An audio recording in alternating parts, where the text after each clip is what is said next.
Bismillahirrahmanirrahim. Assalamualaikum warahmatullahi wabarakatuh.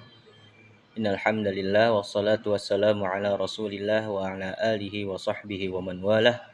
Asyhadu an la ilaha illallah wahdahu la syarika lah wa asyhadu anna Muhammadan abduhu wa rasuluh la nabiyya wa la rasula ba'dah.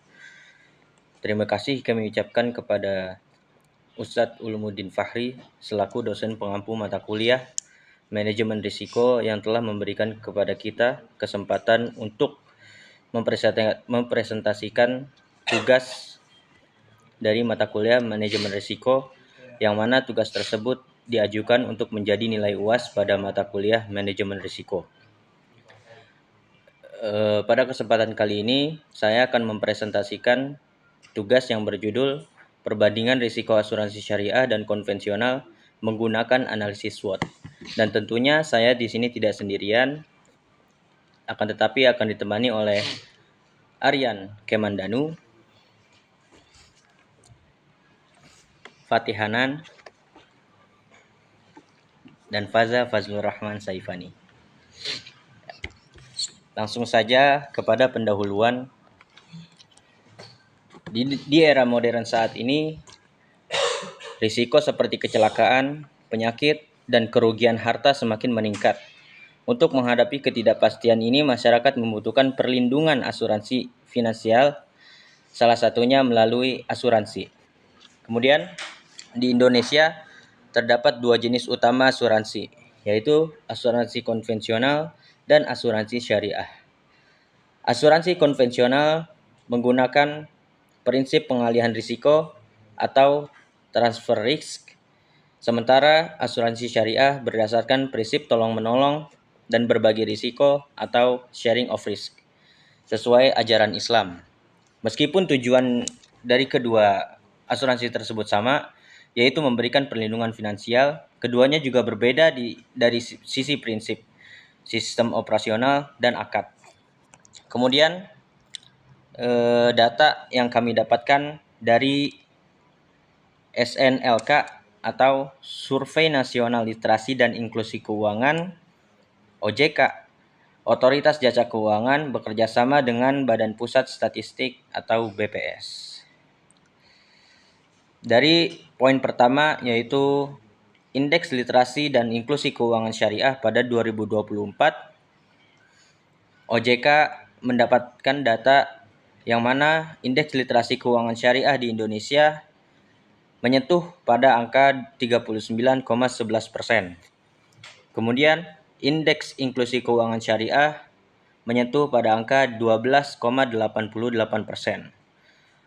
Yang mana angka-angka ini menunjukkan bahwa meskipun peningkatan signifikan dalam literasi keuangan syariah dibandingkan tahun sebelumnya, tingkat inklusi keuangan syariah masih relatif rendah. Perbandingan dengan tahun sebelumnya pada tahun 2022, indeks literasi keuangan syariah berada di angka 9,14%. Sementara inklusi keuangan syariah tercatat 12,12%. Artinya, dalam 2 tahun terakhir literasi keuangan syariah mengalami peningkatan yang signifikan. Meskipun inklusi keuangan syariah belum menunjukkan tren peningkatan yang sebanding. Yang kedua adalah penggunaan asuransi di Indonesia pada tahun 2024. Kami mendapatkan data bahwasannya jumlah polis asuransi yang dibuka mencapai 745.218 polis. Yang mana angka ini mencakup seluruh jenis asuransi, baik konvensional maupun asuransi syariah yang dibuka selama bulan inklusi keuangan 2024. Kemudian yang ketiga adalah industri asuransi syariah di Indonesia atau potensi klaim polis asuransi. Informasi spesifik mengenai jumlah klaim polis asuransi syariah maupun konvensional tidak tersedia secara rinci dalam data yang dipublikasikan oleh Otoritas Jasa Keuangan. Namun, OJK mencatat bahwasannya industri asuransi syariah memiliki prospek besar di Indonesia. Contohnya pada Maret 2024, total aset asuransi dan reasuransi syariah mencapai 45,10 triliun dengan premi 7,2 triliun. Kemudian tinjauan literatur. Yang pertama adalah risiko asuransi syariah dan konvensional. Menurut Kamus Besar Bahasa Indonesia atau KBBI, risiko adalah akibat yang kurang menyenangkan atau merugikan dan membahayakan dari suatu perbuatan atau tindakan.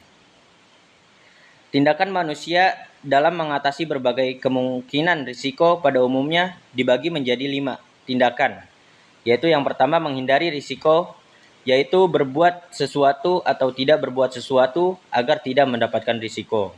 Yang kedua, menghadapi atau menerima risiko tersebut. Yang ketiga, mengurangi atau mencegah risiko. Yang keempat, membagi risiko, yaitu melakukan tindakan tertentu dengan membagi kemungkinan risiko yang terjadi pada pihak lain dengan tujuan untuk mengurangi terjadinya risiko yang ditanggung sendiri. Dengan kata lain, jika risiko terjadi tidak hanya ditanggung sendiri akan tetapi dibagi dengan pihak lain. Yang kelima, mengalihkan risiko, yaitu kemungkinan risiko yang dapat menimpa dirinya dialihkan kepada pihak lain. Dalam konteks pembahasan asuransi, pilihan kelima adalah pilihan yang tepat, yaitu mengalihkan risiko atau risk transfer sebagai langkah antisipasi risiko. Perusahaan asuransi menyediakan skema untuk transfer risiko dari nasabah ke perusahaan dengan membayar premi dalam jumlah tertentu. Begitu menurut Nurholis pada tahun 2021. Kemudian tinjauan literatur yang kedua adalah SWOT. SWOT adalah singkatan dari Strengths, Weaknesses, Opportunities, dan Threats. Yang mana salah satu pendekatan yang dapat digunakan sebagai instrumen dalam pemilihan strategi dasar adalah melalui analisis SWOT. Rangkuti 2006 menjelaskan bahwasannya analisis SWOT adalah identifikasi berbagai faktor secara sistematis untuk merumuskan strategi organisasi. Analisis ini didasarkan pada logika yang dapat memaksimalkan kekuatan dan peluang, namun secara bersamaan dapat meminimalkan kelemahan dan ancaman. Begitu menurut Wiswata pada 2008. Kemudian metode penelitian. Tentunya metode penelitian ini menggunakan pendekatan kualitatif deskriptif dengan metode studi pustaka atau library research. Menurut Z pada tahun 2004, studi pustaka adalah suatu teknik pengumpulan data yang dilakukan melalui penelaahan terhadap berbagai literatur yang relevan dengan topik atau permasalahan yang sedang diteliti. Kemudian hasil dan pembahasan yang akan disampaikan oleh Akhfaza.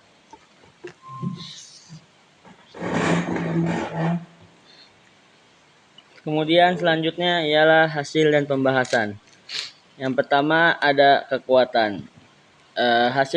Hasil dan pembahasan dalam kekuatan dalam asuransi konvensional ialah yang pertama kepercayaan konsumen. Perusahaan asuransi yang memiliki reputasi yang baik cenderung mendapatkan kepercayaan konsumen yang tinggi. Terus kemudian dalam asuransi syariahnya komitmen pada prinsip-prinsip syariah yang menjadikan perusahaan ini memiliki basis pelanggan yang kuat dan loyal. Kemudian poin kedua dalam asuransi konvensional, jaringan distribusi yang luas, yaitu perusahaan asuransi dengan jaringan distribusi yang luas memiliki akses yang lebih baik ke pasar dan pelanggan potensial. Kemudian asuransi syariahnya reputasi yang baik dan terpercaya di kalangan masyarakat karena kinerja dan kepatuhan terhadap prinsip syariah. Kemudian poin ketiga dalam asuransi konvensional, produk diversifikasi, yaitu perusahaan asuransi yang menawarkan berbagai produk asuransi memiliki keunggulan kompetitif dibandingkan dengan pesaing yang hanya menawarkan produk tunggal. Kemudian asuransi syariahnya jaringan distribusi yang luas sehingga mudah diakses oleh masyarakat yang membutuhkan jasa asuransi. Kemudian yang poin kedua ialah kelemahan atau weaknesses. Maaf Ustaz, agak tipu dikit. kelemahan atau weaknesses dalam hasil dan pembahasan asuransi konvensional. Yang pertama ialah keterbatasan jaringan distribusi, yaitu perusahaan asuransi dengan jaringan distribusi yang terbatas mungkin kesulitan menjangkau pelanggan potensial. Terus asuransi syariahnya keterbatasan dalam produk yang ditawarkan dibandingkan dengan asuransi konvensional.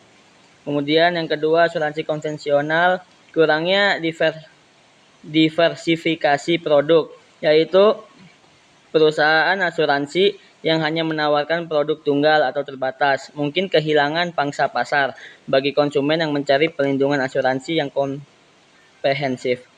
Kemudian asuransi syariahnya kemungkinan ketergantungan pada dana pihak ketiga dan menghadapi risiko besar atau klaim yang besar. Kemudian yang terakhir, dalam asuransi konvensionalnya kurangnya pengetahuan pasar, yaitu kurangnya pengetahuan tentang pasar asuransi, tren dan kebutuhan pelanggan dapat menghambat kemampuan perusahaan asuransi untuk menyesuaikan produk dan strategi pasar mereka. Kemudian yang terakhir, dari asuransi syariahnya peningkatan biaya operasional yang tinggi dalam mengikuti dan mematuhi aturan syariah. Kemudian selanjutnya akan dibahas oleh Aryan.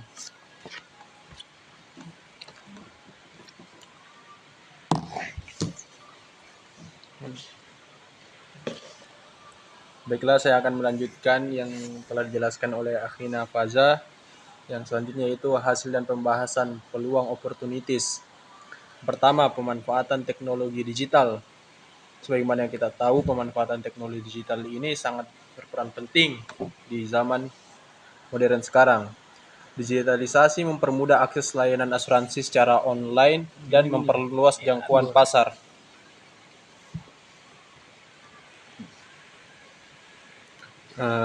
Yang kedua, peningkatan kesadaran potensi pasar. Yang poin A, masyarakat semakin sadar pentingnya asuransi. Yang kedua yaitu poin B, asuransi syariah memiliki potensi besar dengan mayoritas penduduk muslim. Kemudian yang ketiga, dukungan ekonomi dan pemerintah. Yang poin pertama itu stabilitas ekonomi meningkatkan daya beli. Yang kedua, yang selanjutnya, dukungan pemerintah memperkuat pengembangan industri asuransi syariah. Dan yang keempat, perubahan demografi dan produk fleksibel. A. Bertambahnya populasi lansia membuka pasar baru asuransi jiwa dan kesehatan. Dan selanjutnya itu B. Produk asuransi semakin fleksibel dan adaptif terhadap kebutuhan masyarakat. Nah, dan yang selanjutnya itu hasil dan ancaman threats. Pertama, persaingan industri yang semakin ketat. Meningkatnya jumlah pemain di industri asuransi memperbesar tekanan kompetitif bagi asuransi konvensional dan syariah. Yang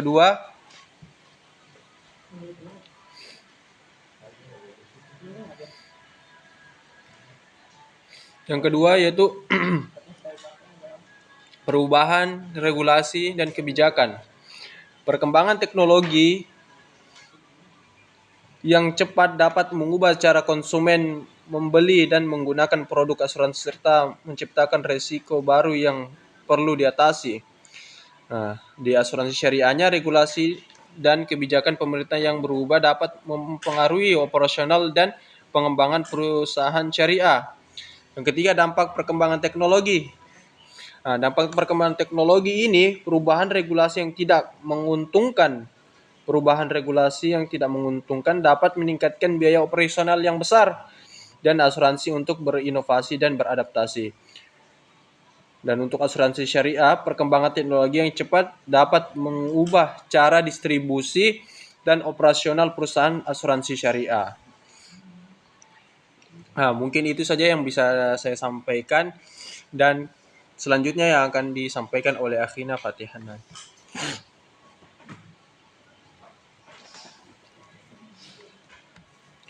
Baiklah, kemudian berdasarkan data-data yang telah disampaikan oleh saudara kita, Faza dan Aryan, maka setidaknya kita dapat mengambil beberapa kesimpulan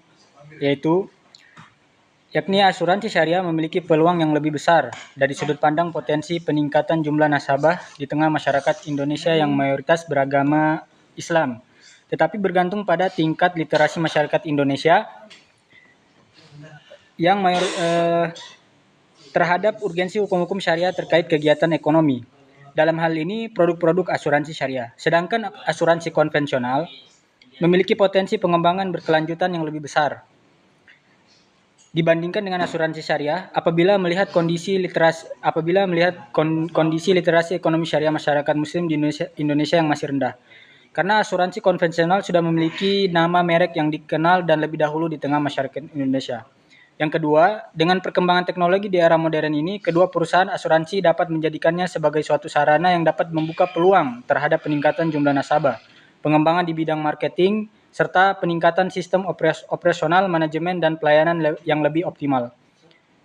Yang ketiga, kemudian ada ancaman yang dihadapi perusahaan asuransi syariah yang dapat berupa perubahan kondisi ekonomi dan budaya, yang dapat berpengaruh terhadap minat untuk menggunakan produk-produk asuransi syariah. Regulasi pemerintah terhadap produk-produk asuransi syariah dalam ketersediaannya untuk mengatur dan menjamin aspek hukum produk-produk asuransi syariah tersebut. Yang kemudian asuransi konvensional menghadapi ancaman berupa persaingan yang ketat, kemudian perkembangan politik dan hukum yang tidak stabil, serta tingkat pengelolaan dan perencanaan keuangan individu yang lebih baik di masyarakat, sehingga dapat menurunkan minat untuk menggunakan produk-produk asuransi. Berdasarkan hasil analisis SWOT terhadap risiko yang dihadapi oleh perusahaan asuransi syariah dan konvensional di Indonesia, dapat disimpulkan bahwa masing-masing jenis asuransi memiliki karakteristik, keunggulan, dan tantangan yang unik. Asuransi syariah menunjukkan kekuatan dalam hal kepatuhan terhadap prinsip-prinsip syariah dan loyalitas pelanggan yang berbasis nilai-nilai religius. Potensi pengembangan asuransi syariah di Indonesia juga sangat besar, mengingat populasi muslim yang dominan dan meningkatnya kesadaran terhadap keuangan berbasis syariah.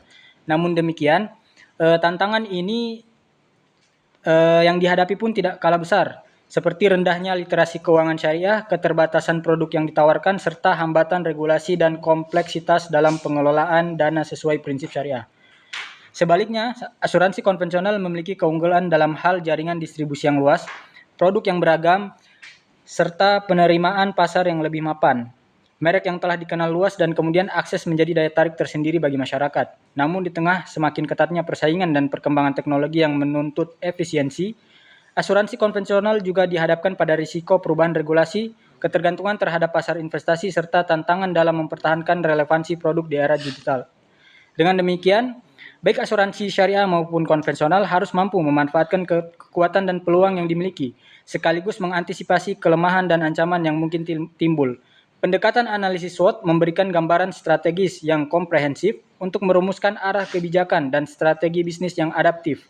Kolaborasi dengan lembaga keuangan lainnya, peningkatan literasi keuangan, inovasi produk, serta penguatan tata kelola dan regulasi yang akomodatif merupakan langkah kunci untuk mendorong pertumbuhan industri asuransi yang berkelanjutan dan inklusif di Indonesia.